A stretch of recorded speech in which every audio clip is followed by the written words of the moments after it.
Baik, jadi di sini saya akan menjelaskan penambahan fungsi untuk model text mining pada pertemuan keempat. Jadi ini adalah model awal, yaitu ada corpus viewer ya, seperti yang ada di gambar ya. Ini di PowerPoint-nya sudah berdasarkan hasil praktikum kemarin yang pertemuan keempat. Terus di sini saya menambahkan yang pertama itu ada MDS. MDS ini dia disambungkan dari distance ya.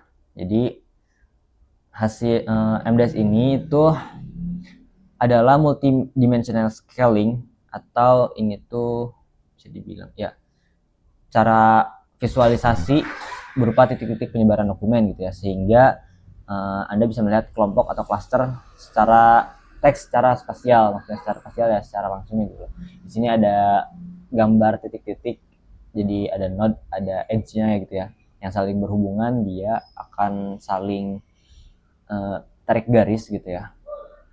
Terus juga ini memberikan visualisasi berupa titik-titik penyebaran dokumen, sehingga dapat melihat kelompok cluster teks secara spasial ya, secara langsung. Di sini juga kan ada yang bagian show similar pairs nih di bawah sini. Terus juga ada jittering, ada opacity, ada symbol size. Ini untuk pengaturan dari si pengelompokannya tersebut. Kalau yang mungkin akan lebih terlihat apabila kita merubah si show similar pairs-nya, karena di sini kan dia berdasarkan cluster ya, berdasarkan kelompoknya. Jadi akan sangat terlihat hubungan-hubungan tiap kelompoknya. Nah, selanjutnya saya menambahkan corpus viewer setelah yang di diagramnya itu ya.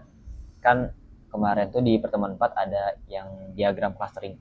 Nah, di corpus viewer yang ini dia itu menampilkan isi dari korpus setelah lewat yang clustering kemarin ya. Nah, perbedaannya itu terletak pada clusteringnya. Kalau yang di awal itu dia corpus viewer-nya cuma bisa ngelihat semua datanya ya, semua ceritanya. Cuman kalau yang sekarang ini dia bisa menampilkan cluster data atau cerita berdasarkan cluster yang kita pilih. Jadi misalkan kalau yang di hierarkinya itu kita cuma pilih satu, misalkan C3, itu yang muncul cuma C3 doang.